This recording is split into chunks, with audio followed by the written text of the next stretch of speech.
আজকে এই ভিডিওর মাধ্যমে ফ্রিল্যান্সিং করার এ টু জেড ধারণা দেব, যাতে করে আপনারা যারা ফ্রিল্যান্সিংয়ের কাজ করতে চান বা ফ্রিল্যান্সিংয়ের কেরিয়ার করতে চান তাদের জন্য ফ্রিল্যান্সিং সম্পর্কে জানা সহজ হয়ে যায়। ভিডিওতে বলা হয়েছে 7টি ফ্রিল্যান্সিংয়ের কাজের কথা, যেগুলো অনেক চাহিদা সম্পন্ন ও ফ্রিল্যান্সিং করার আগে যেগুলো দরকার হয়ে থাকে এবং কোন সাইটের মাধ্যমে ফ্রিল্যান্সিং করবেন। এছাড়াও ফ্রিল্যান্সিং সম্পর্কে টুকিটাকি কিছু কথা বলা হয়েছে, যেগুলো নতুনদের জন্য খুবই দরকারি জানার বিষয়।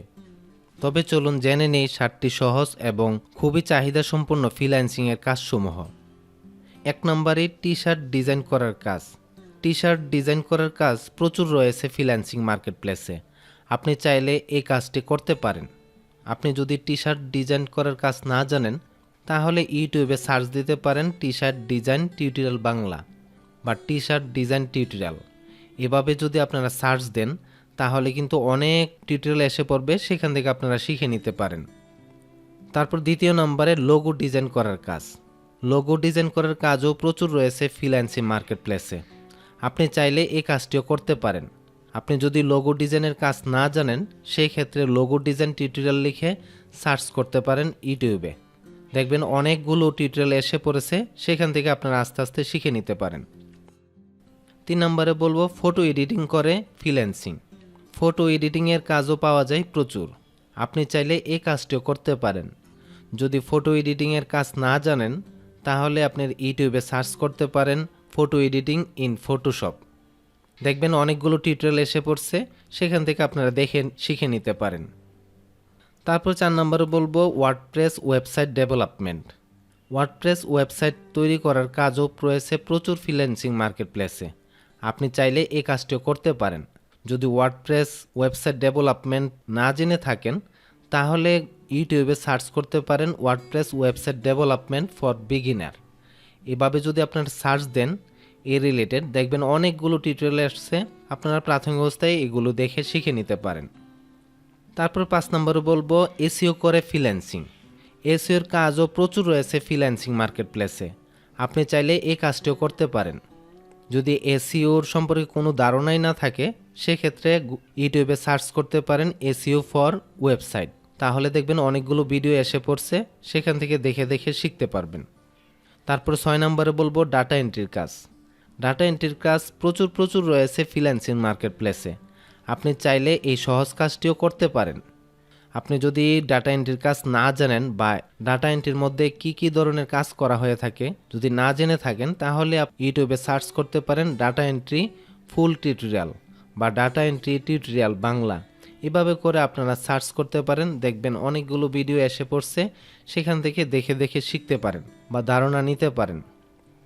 7 নম্বরে বলবো ভিডিও এডিটিং। ভিডিও এডিটিংয়ের কাজ প্রচুর রয়েছে ফ্রিল্যান্সিং মার্কেটপ্লেসে।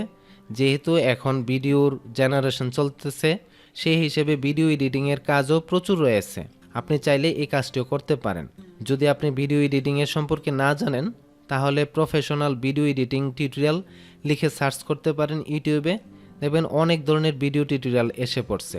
এছাড়াও অ্যাডোবি প্রিমিয়ার প্রো টিউটোরিয়াল লিখেও সার্চ করতে পারেন। এই সফটওয়্যারটির মাধ্যমে ভিডিও এডিটিংয়েও অনেক চাহিদা রয়েছে। অ্যাডোবি প্রিমিয়ার প্রো সফটওয়্যারটির মাধ্যমে প্রফেশনালভাবে আপনি ভিডিও এডিটিং কাজ করতে পারবেন। ইউটিউবে সার্চ করতে পারেন Adobe Premiere Pro video editing tutorial লিখে সার্চ করলে অনেক ধরনের ভিডিও টিউটোরিয়াল এসে পড়বে, সেখান থেকে শিখে নিতে পারেন। এখন চলুন জেনে নেই ফ্রিল্যান্সিং করার আগে যেগুলো দরকার হয়ে থাকে আমাদের। ফ্রিল্যান্সিং কাজ করার আগে বা ফ্রিল্যান্সিংয়ে সফল হওয়ার জন্য নিজেকে আগে কিছুটা তৈরি করে নিতে হয়। ফ্রিল্যান্সিং শুরু করার আগে একাগ্রতা বা ধৈর্যশীল হতে হবে। ফ্রিল্যান্সিং শুরু করার আগে ভালো মানের একটি কম্পিউটার দরকার হবে। ফ্রিল্যান্সিং কাজ করার জন্য কম্পিউটারের যে কোনো একটি কাজ ভালোভাবে জানতে হবে। ফ্রিল্যান্সিং কাজ করার জন্য ইন্টারনেট সম্পর্কে ভালো ধারণা থাকতে হবে। ফ্রিল্যান্সিং কাজ করার জন্য মোটামুটি ইংলিশ জানতে হবে।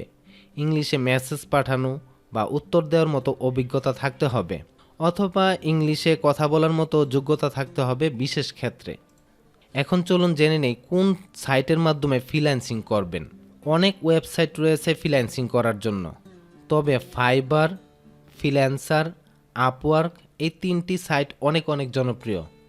আপনি যদি ফাইবার, আপওয়ার্ক, ফ্রিল্যান্সার এসব সাইটে কিভাবে আইডি খুলতে হয় না জানেন, কিভাবে কাজ পেতে হয় না জানেন, তাহলে ইউটিউবে বা গুগলে সার্চ করতে পারেন কিভাবে ফাইবারে অ্যাকাউন্ট খুলব, ফ্রিল্যান্সিং অ্যাকাউন্ট কিভাবে খুলব, বা ইংলিশে সার্চ দিতে পারেন fibre account create Bangla, freelancer account create Bangla, Upwork account create Bangla, এভাবে সার্চ করতে পারেন।